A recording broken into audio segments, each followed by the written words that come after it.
আচ্ছা, এরপরে হবে যে the bank clauses at 4 p.m. তাহলে হোয়েন কখন, when does the bank close. এরপর I am doing this for a reason, I am doing this for a reason, কেন, why, why do you, why do you, আচ্ছা why you doing this, why you doing this for, এরকমই হবে সম্ভবত। Why are you doing this, আচ্ছা আচ্ছা why are you, why are you doing this, okay why are you doing this, why are you doing this, I am doing this for a reason. I talked to Nishu. I talked. I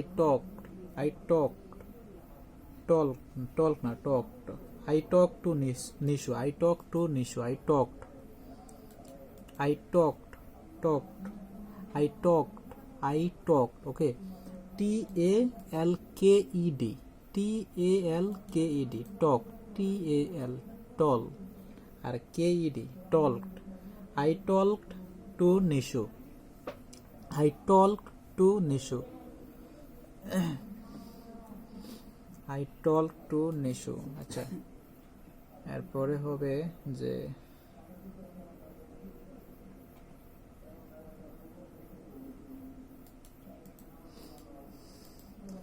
I talked to Nishu মানে কার সাথে, তাহলে কার সাথে হলে এটা হবে যে by whom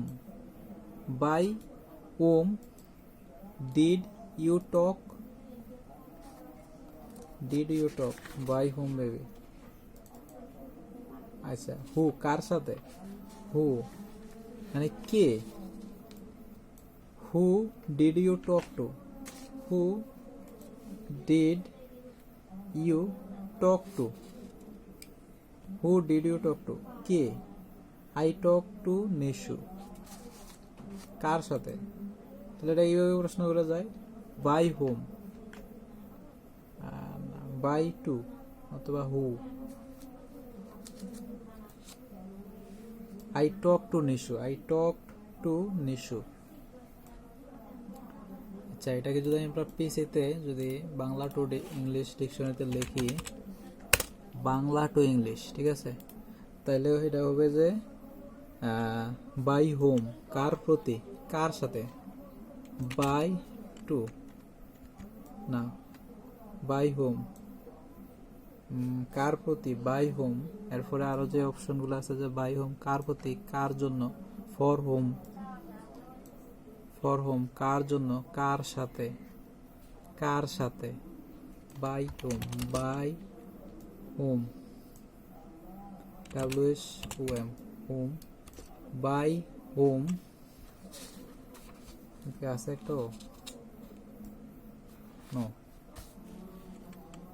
by whom did you talk two,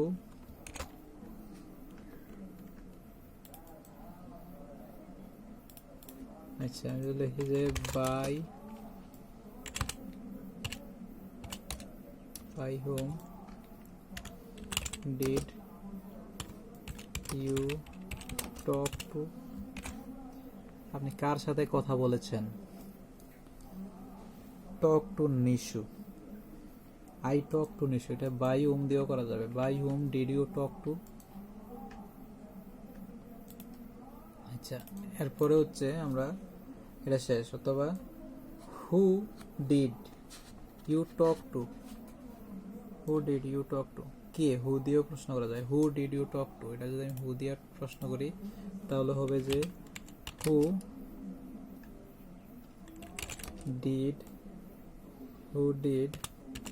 you talk to, আপনি কার সাথে কথা বলেছেন, আর বাই হোম দিয়েও করা যায় এটাকে। আচ্ছা, তো এটা শেষ গেল 2028 সালেরটা। এবার আমরা আসি 2008 সালের। তো 2008 সালের ডাব্লিউএস প্রশ্ন হচ্ছে মারিয়া left A message for Anika. Maria left a message for Anika. Maria left a message for Anika.